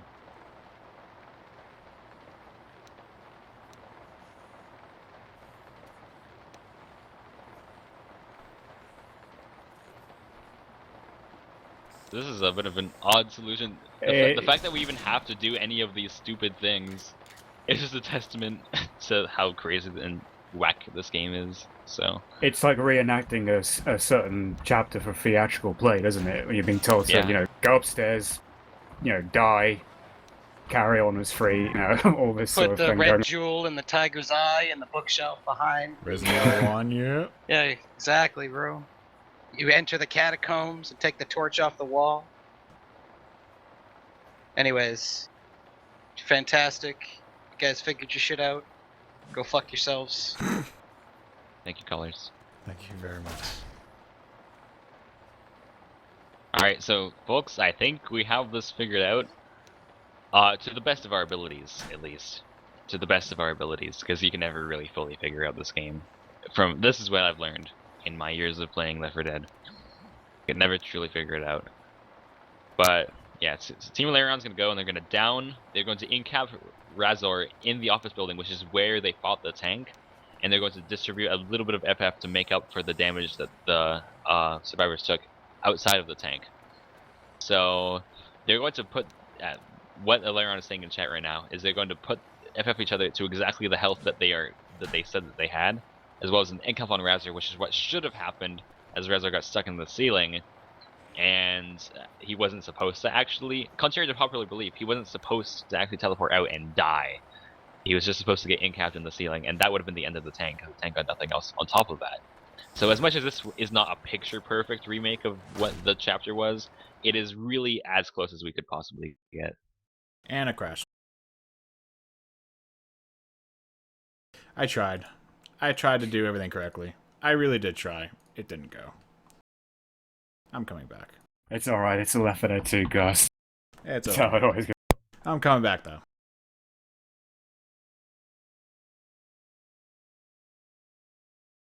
And Hib apparently would like a shout out for coming out with a solution. Well, there you go, Hib, you've got your shout out.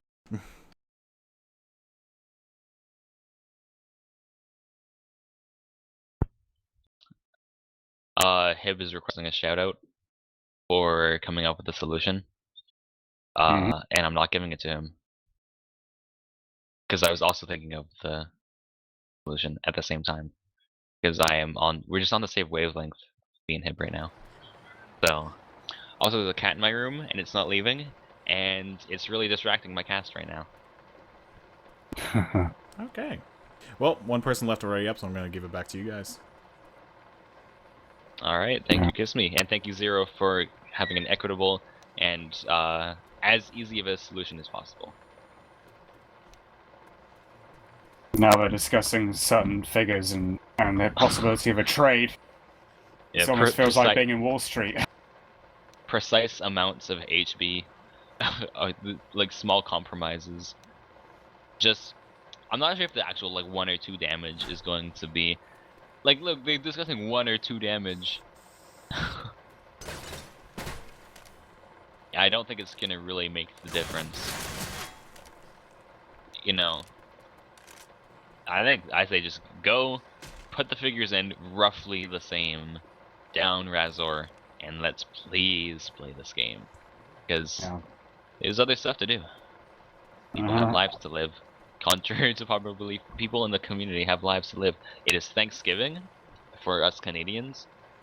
And right. there's turkey to prepare, and there's family to meet and stuff. So yeah. Yeah, I mean, when there's turkey on the menu, that's got to take some precedence over Left 4 Dead. Absolutely. Absolutely. Absolutely.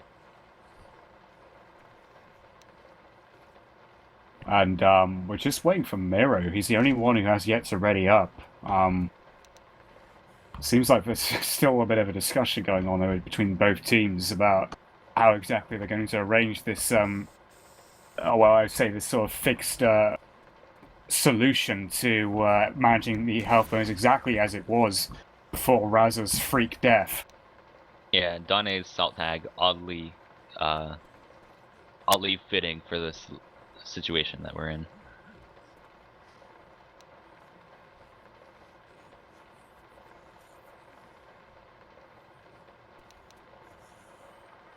Okay, I'm pretty sure it's 75. Just do the thing. Dude, just do the thing.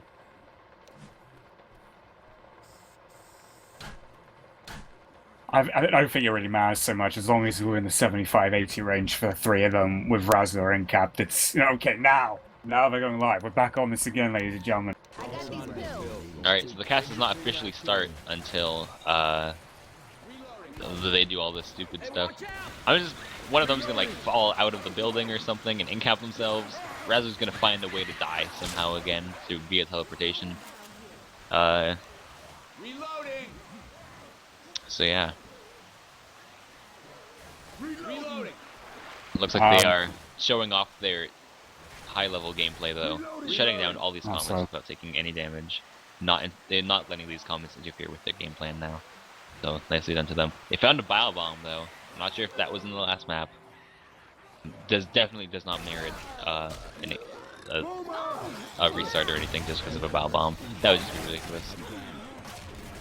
Tank's gonna go in here. He's going to die.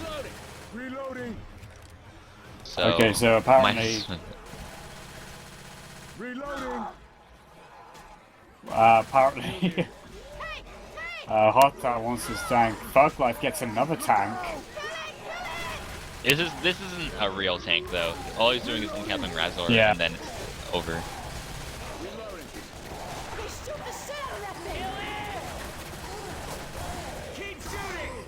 Razor just needs to not against the ceiling, just not jump up or anything on top of the thing. I do appreciate Thug attempting to make the tank look realistic though. In terms of, you know, if I didn't know any better, I would have maybe thought, hey, that was an actual tank, and then he got an incap, and well done to him. But no, it's not fooling me. Now they're gonna shoot each other very precisely to the exact amount of HP that they want. Yeah, oh my god. Is one of the most bizarre things I have ever witnessed in all my years casting this game. And all because of one teleportation and stuck in the ceiling. And now they're just slightly shooting. So stupid. Oh, this is the greatest thing, dude. The game oh my god, I have to. numbers. This happens every time I cast something, so I want to cast every game so that more stupid things can happen. We gotta get you out. I've got this on both my monitors, just looking between the actual game feed and the stream from Kisby's perspective, and it just looks retarded. Hib is calling Hib strats for the admins in terms of finding a solution, and I'm inclined to agree. Sometimes it's necessary. So here we have the actual first hit of this map. Boomer getting a nice 2-boomer onto two of the survivors, and Coach getting actually 100 in spit, actually getting scratched down in that a lot, so that is a ton of damage coming off of the technical first hit. And also would like to point out that I said a 2-boom onto two survivors. I don't think there's any other way to get a 2-boom. Which is in a different spot. Does Razor even know? Okay, it looked like he didn't even know that the witch was there. So I was worried for a sec. But yeah, that was a lot of damage going off of that hit. So we do get the witch bonus, and it's only a 20-point increase on that, but yeah, at least they get that, and they've still got relatively good bonus overall. Obviously, there's going to be a lot of discussion after this. So there's Boom arcing over up top onto Harris, Smoker landing on Coach, Charger stepping on Nick's head and then missing the charge at point blank range. Yeah, using Nick as a pedestal there, trying to do something, but it didn't quite work out. And now we do see Team Alerion with that kind of big health bonus that they did have in the last chapter, slightly lower because of the two pretty big hits that they just got by Team Helheim. But the ball is starting to roll towards them now, and they have a chance to make a pretty big comeback here. Jog is actually going to land on Hellas, who has a big health bonus in the back. This is huge. They're so separated. It's going to be a full incap out onto Ellis, who was one of their biggest health bonuses. Charger's still up here. They have to get to Ellis quick because he's one-boomed, and he might die if they don't do something really quickly. Charger's going to try to cover this. He's going to actually just charge away. Looks like he's going to go for a despawn. But yeah, I mean, that was a big display, I'd say, on the Survivor's Fire. They got way too separated. In fact, the non-health bonus was all the way in the front, and the health bonus was all the way in the back. So that's going to shave off a lot of their health bonus, which is exactly what Helheim wants. They want to be in the lead coming into this next chapter. Yeah, they do pick the spitter off, but there's still a jockey coming in, going for a distraction, getting picked off, as is the smoker. Still a charger up, though. Yeah, so I think with this, amount of health bonus now. Team Helheim is guaranteed to have the lead. It's just I think Alerion really needs to make it in with this kind of bonus. Otherwise, they're going to lose out on this chapter potentially also, which would be really bad. Considering that map 4 isn't as big of a comeback map as it is in regular hard rain. Yeah. I'd say the SI probably got 2, maybe 3 hits if they can slow down the survivors enough, but the Boomer does arc onto Rochelle from below. There is a Charger and a Spitter waiting as well as a Hunter's great potential here for damage. But the survivors are just biding their time. They don't want any distraction from the commons and more than what's necessary.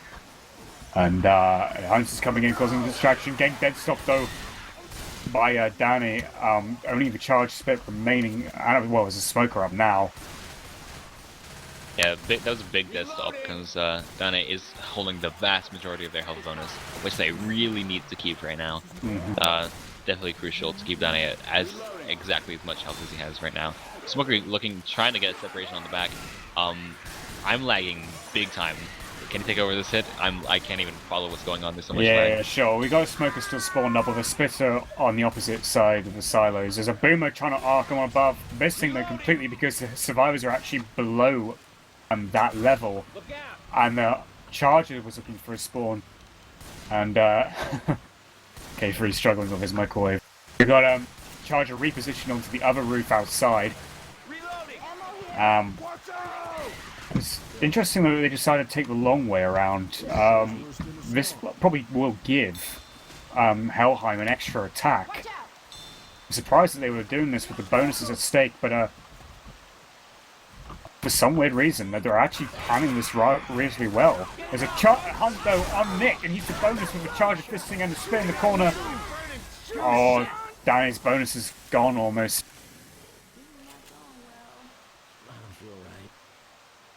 And, well, now Dan is limping. He's still got a little bit of permanent health remaining, but their advantage is declining, and it's going to be the point where they're only got a marginal increase heading back towards Helheim. The Charger coming up the top, getting leveled. A double boom landing, the Hunter landing is on Rochelle, and a jockey on Nick. So a little bit more damage on the permanent health. They do make the save from, so they kind of matched Helheim's performance, but they do get 144 with the Witch bonus as well. So it's 2,098 score for Alerion, 2,564 for Helheim. And that's going to be a difference of 466. That's the lead that Helheim have over Alerion going into map 4 of Hard Rain Downpour. Still 2 maps to go. Alerion have closed the gap a tiny bit. But yeah, I mean, it's still a close game. Still could go either way, but Helheim are sort of in the driving seat at the moment. I'm trying my best to recover from this lag. It's not. Is it? Can you hear me fine? Yeah. Okay, I was at over 1,000 ping for most of that right there. But yeah, I would say it's questionable to say the least for Alerion to go the long way, because not only are they giving themselves like an extra hit that they need to take, but it's also an extra big choke point, and I would argue that it's a more dangerous choke point than going straight through. Because they have to go into that little building, which is really dangerous, and as you saw, they did get charged spit in there, and Donnie lost pretty much all of his permanent health. That's about all I was able to decipher, because I was running at about 2 frames per 5 seconds just now. So as much as I'm sure you all want to hear my banter, it looks like Dragon's gonna be having to take over the majority of this, because honestly, these SI and these survivors are skipping through the air for me right now, and it's really difficult to kind of keep track of it. Fair enough, fair enough. I'm just trying to make sure that Belfi knows the command. I'll just type it to him in case he didn't get it.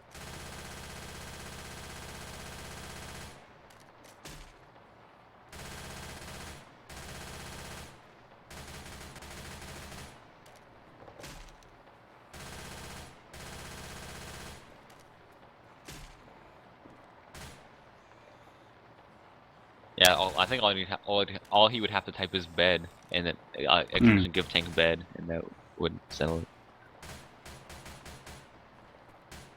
Yeah, I've tried doing it myself as well, but obviously no admin access. It won't work if I try doing it here. And Balfi might have gone AFK, gone taking a shower just when we really needed him.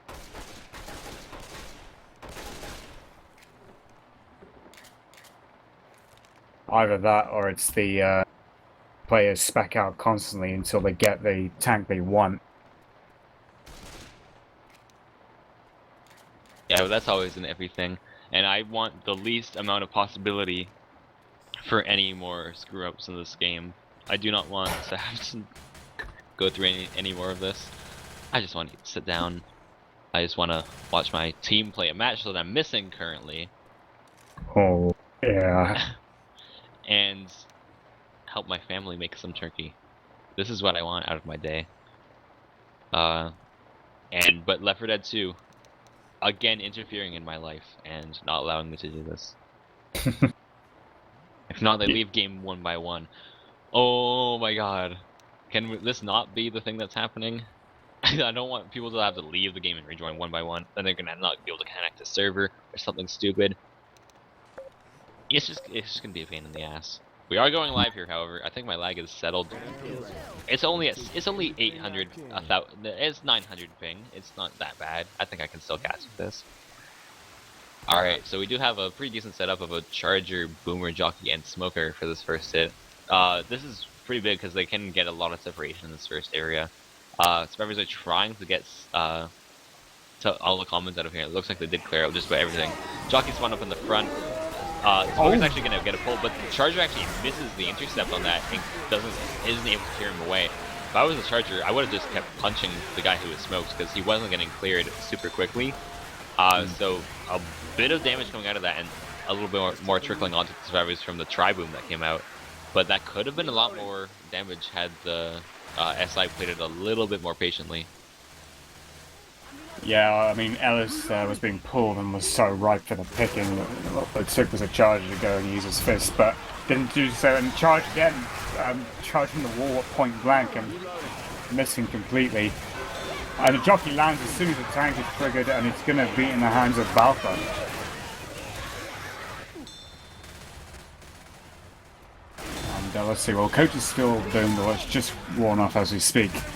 And what's Balfa trying to do? He's just climbing up the hedge. He's trying to get a little bit of line of sight. Now he's seeking shelter on top of the house. He's starting to lose frustration, but the SI have a smoker charger and boomer for support. I think, yeah, he's finally found his way up to the very top of the house now, and boomer at the front arcing over and landing one on Coach. They do keep the rock as a brief pull and a level there on Vex's charger.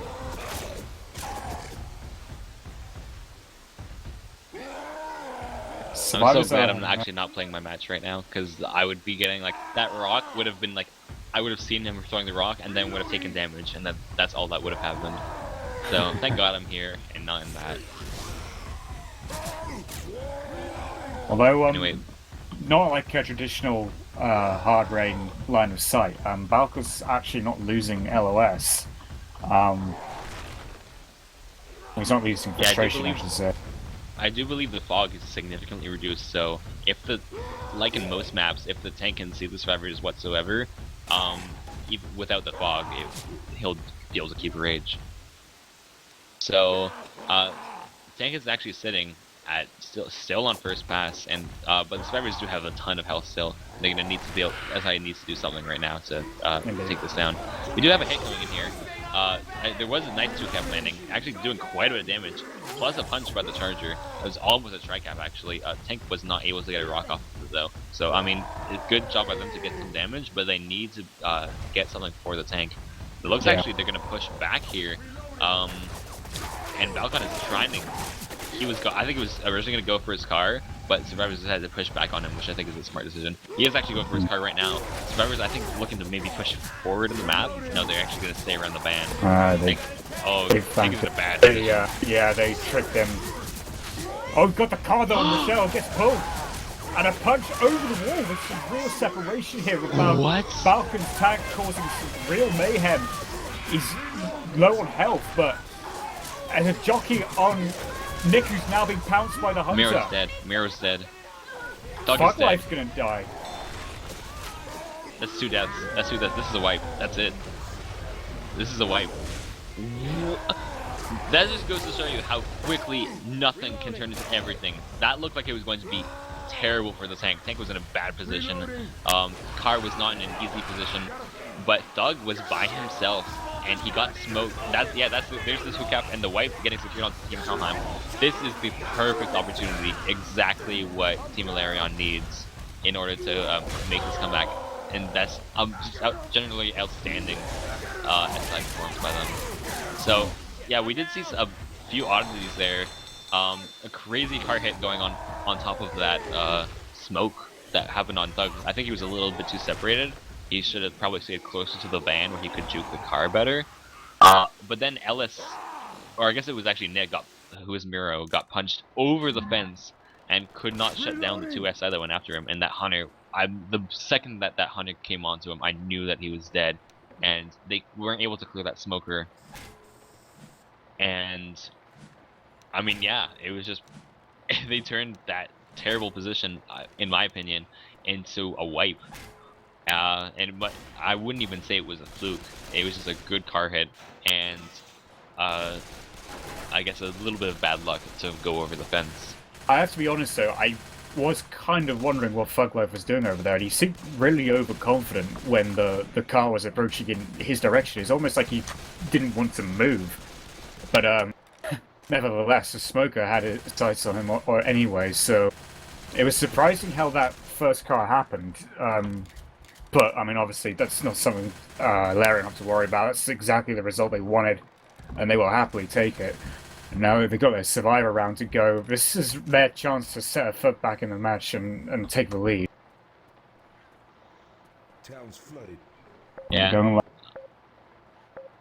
So Alerion really has to tighten up on their Survivor side right now. This is their chance.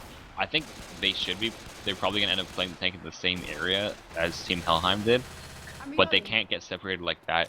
And and really try to, I mean, now that they know that they can get punched over that bench, oh my god, of course, that fence, which I didn't even know,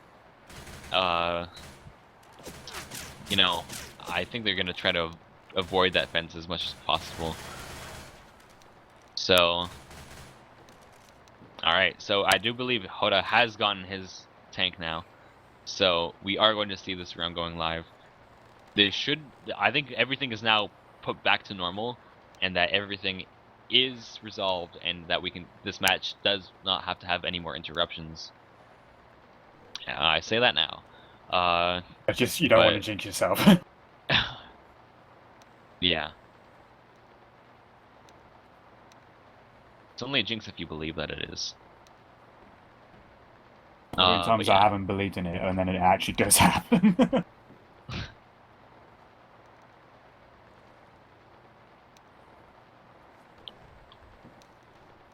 Alright. So, both teams are now ready, I believe. And, yep, we are going to go live with the second half of the 4th map of Hard Ram Downpour. I hear a jockey. We do see Jockey Prespawn on the top, and the Chargers as well coming down on top of that. Gonna start punching the hell out of that Jockey guy.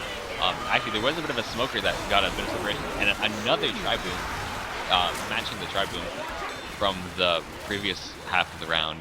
So I would say that was kind of more of the damage that I expected to go on to Team Helheim. I would say that Helheim did play their SI a little bit more patiently and focused on those punches and capitalizing on as much damage as possible. So they got a pretty good chunk of damage off that first hit. Yeah, absolutely. Alerion will need to step it up a little bit more though if they want to survive past this tank. I mean, the match is depending on it. We got a hunt. Well, Jockey's already come and gone. The Hunter's pre-spawn behind the fence on the left-hand side. And tank is up, Boomer's up there, and our coach couldn't really pop it before taking the proxy. Actually, no, he did actually get the proper vomit on his face. So as a rock there being skeeted, tank is being controlled by Hota. Yeah, Tank is going back for his other car right now, but he's gonna punch the alarm car over. Here's a bit of map knowledge coming into play, so it does look like actually hitting the hunter with the car Oh, the and car's putting in the car into a little tiny nook. And now actually the tank can't hit his car into the front area. If the survivors were to push forward right now, the tank would have no way to be able to stop them from getting into an open area with no car. Generally, that open area by the shed is really good to fight the tank unless he gets the car there. And now that he can't get that car there, this is actually looking really, really good for Team Alerion. Although I said that last chapter for Team Helheim, and they managed to turn it into a crazy wipe. So Team Helheim really needs to do something big with this. Hit this car into play with a miracle. Is that going to go into play?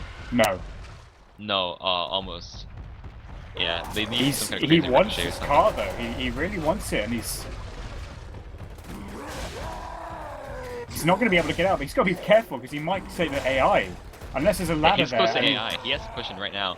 Survivors are actually, survivors are pushing forward. Tank's gonna go AI. This is an AI tank right now. And as I There's a hit going in, charging, landing. Oh my god! That's a death. Vex is now dead due to this car, unless Hoda managed to miss a bunch of car hits. SI actually knew that the survivors were going to be pushing forward there, and they were perfectly set up to intercept that. And now Vex is dead. This is exactly what Alerion did not need. Man. And now, no way that they're gonna get this tank dead. He's gonna punch him out. He's dead. Oh, he turns around with a double punch and a double boom. Oh my god. And Rochelle had to go all the way around to help out. So tank, that's one less Uzi that the tank didn't have to deal with because Falcon had to go around. Falcon gets charged by himself up top. Rock landing onto Coach. This is a wipe. Again, a wipe. No way that just happened. Oh my god. It just happened. It really did just happen. I'm struggling to believe it myself, but Alerion had such a great advantage there. It seemed like Hata's tank was under pressure, and then they tried rushing the choke for a full hitter, allowing the charger to get Dane back. Sorry, it was Vex he caught into the path of that tank, bringing his car. And then when they decided to go back for Vex when he was close to dead anyway, honestly, if there was just 3 of them remaining, I would have thought they should be pushing for Just run. distance. Yeah, just run. But yeah, I mean, Tank was sitting at 15% rage. Okay, so I think the SI knew that they were going to try to push forward when that car got messed up. And if the SI did not know that, then they would not have been set up on top of that building to intercept it, I don't think. And so they were able to just catch it on the fly and capitalize on it right away and get that charge onto Vex and get the kill. And from there, Rochelle dropped around the back, so that's one Uzi that the tank didn't have to deal with. And if that Uzi was on the tank the whole time, I think they might have been able to kill it because the tank actually hit his car out of play at the last second before he could actually finish off the kill on Vex. And it made it who were we waiting for? Somebody's on the server, I guess. Yeah, Vex had to reconnect. But yeah, I mean, that just went back and forth. At first I thought the tank was gonna barely get killed before Vex died, and then Rochelle got charged in the back all by herself. And then, I mean, yeah, that was just the craziest wipe I've seen in a while. So here we have the first hit with a Hunter, Spitter, Smoker, and a Boomer 2-2. This is exactly the same hit we had on map 1 for the first opening hit, which probably means... Oh, you're figuring it out. No charger. Mm-hmm. But yeah, this finale is definitely comebackable. They're only down by about 500 points. Boomer is coming in here, gonna get easily popped. Hunter also getting skeeted because landed, I believe, in a tree branch.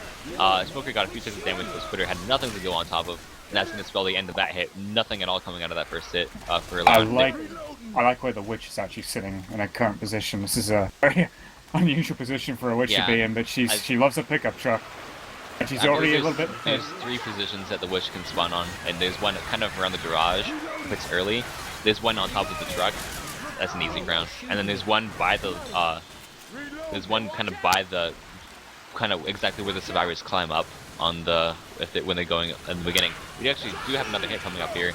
Hunter gonna get dead stop and shut down. Boomer getting one boom, Jockey getting nothing, and Smoker also getting nothing. So another hit, very well taken by Team Helheim onto Team Alerion. And now, I mean, it's because they didn't get a whole lot of damage in those first few hits. They either need to do a whole ton of damage with like a charge spread or something in the next couple hits leading up to the tank, or they need to wipe with the tank because they're gonna keep getting distance points.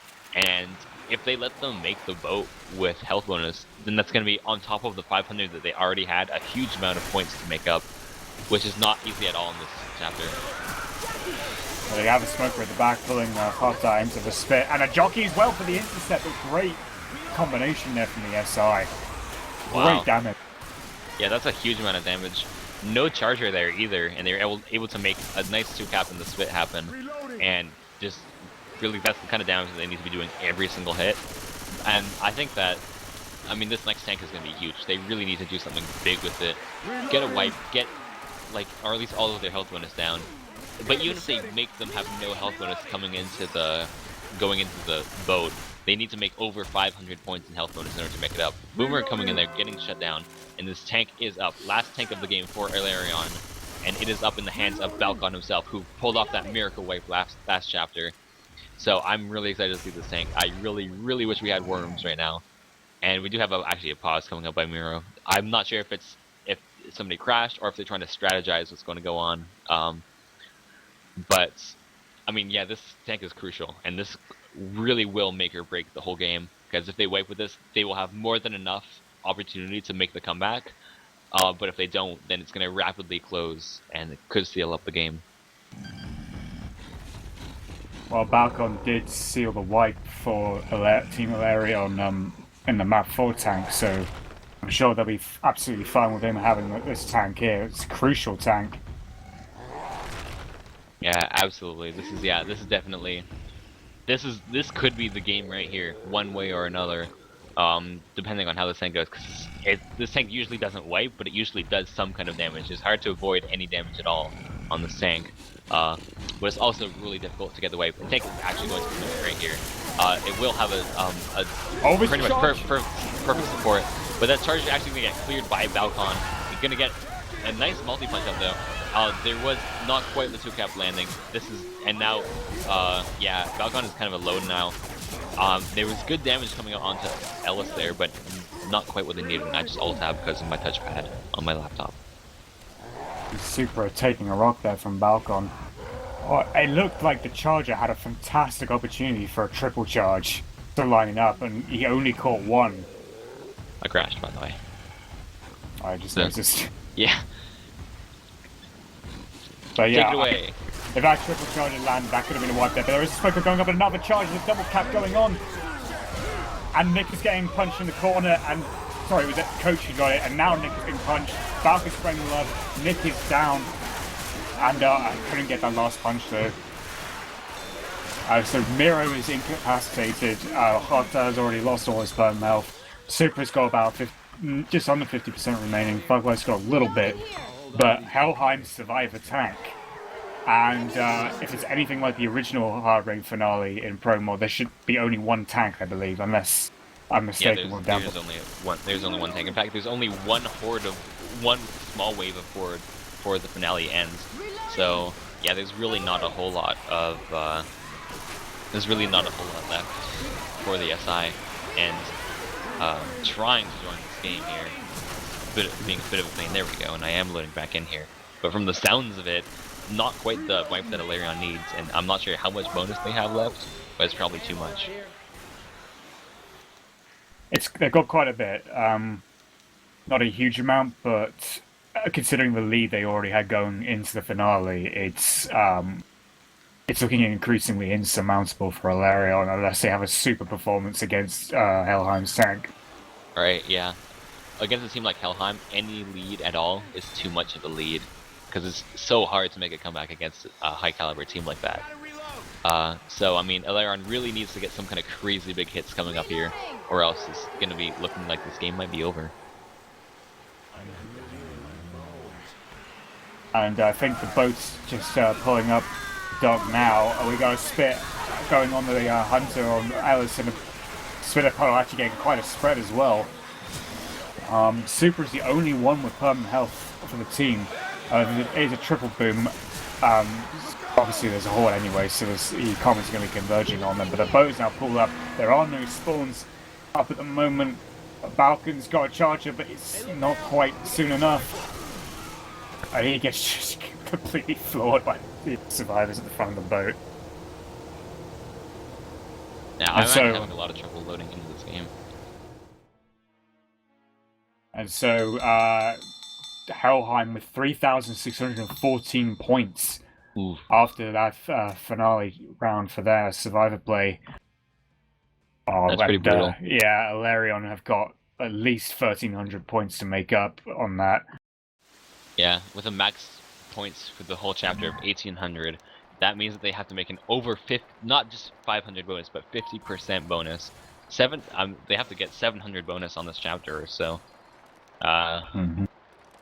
Yeah. Ooh, that's over 1,300. That's coming up on 1,400 difference. So yeah, that makes this next insurmountable. I mean, please prove me wrong, Team Alerion. Do something amazing and make this comeback. But I mean, against a team like Helheim, it's gonna be so difficult. I really want them to definitely close this gap a lot, though, and I know that they have the skill to do it. We do have this first hit here coming in. It'll be a Hunter coming on, getting capitalized on that smoke there. There's actually someone that's gonna actually push Rochelle out of the spit, but there is a bit of a pull there. I'm not sure if that can get cleared through the wall or not. They're not even trying to do it through the wall. Rochelle's actually gonna take a bunch of damage to that smoker. Yeah, that 2-boom. I mean, I thought that stumble out of the spit was a little bit unfortunate, but it actually turned out to be a lot of damage going on to Balcon. That's more damage than they can take. Honestly, if they were walking into the tank with this much health, it would already look grim, but that's just the first hit, and they still have the switch to deal with. And they have a hit up ready for the Witch. There's a triple boom going out the front, really opportunistic boom from Hopter. And that's going to stall the survivors. They're going to want to make sure that all the commons are dead before they even try their luck with the Witch.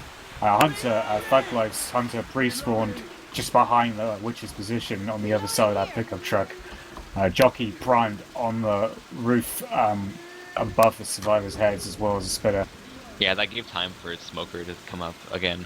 Thank God they had the hit at the beginning that they had, because otherwise that would have been a charger as the last spawn instead of a smoker.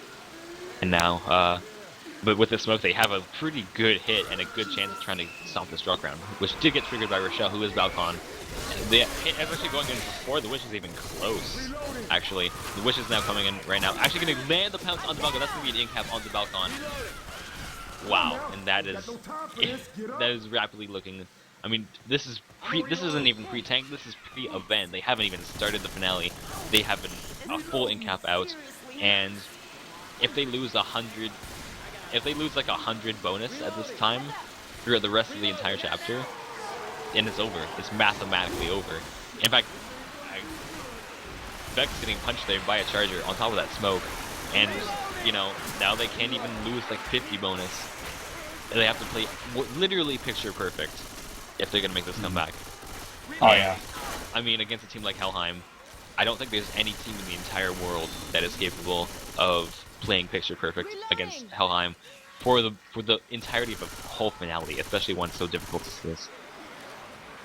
Yeah, and it's not just that, it's also, if the tank gets close to anyone, it's going to have to be Balcon who's going to have to go full tampon for the team if we've got any chance of preserving the bows. Needs a win. The jockey dead stop and shut down. Spit, though, in where Nick and Coach are hiding out. Tiny bits of damage, actually, well, it took it down really well, and Balcon skeeted Hunter there as well. Yeah, you could say that. Okay, that was sure they took the hit really well, but there's a little bit of spit chip. Oh, look where the tank is! He's inside. He's inside where they are. Yeah, tank can spawn in the closet. Tank can spawn in the closet. I have seen this before. In tank, this is a perfect spot for the tank to just commit. All he needs is like a rock. And that's on the Balcon. That's not quite it. But if the tank gets one hit onto health bonus, it's over. It's 100% over. Boom. Still hitting Balcon, but this is gonna be looking like an end cap onto Balcon, and then he's actually going after Nick. That's gonna be a punch onto Nick for sure, and that's gonna steal off the game right there for sure. Helheim taking the win over Alerion. Their health bonus is too low to win now. This is it. And Razor again getting stuck in a ceiling. Razor again getting stuck on the ceiling indeed. Did not teleport to his death this time, but this is 2 in-caps onto the biggest health bonuses. Tank is dead now. but I mean, that tank got above average damage for that tank, and when the tank had to get literally nothing, and that's not what happened. Helheim showing how difficult it is to play against their high caliber SI, and securing this win. They're going to go to a 4-0 record, and are guaranteed an amazing matchup next week against Team Melee Runners, who are the only other team that's going to be 4-0. Alerion unfortunately dropping to 3-1. But yeah, I'm super excited for this match, Melee Runners versus Team Helheim next week. First versus second seed. So accurate seeding, I guess, coming out of here. We do have another hit coming in here. Charger landing out onto Nick, who is not health bonus. Health bonus is not really a factor anymore. Helheim has indeed won the game, and we're just kind of waiting for this last little bit to end this last round and seal up the final scores.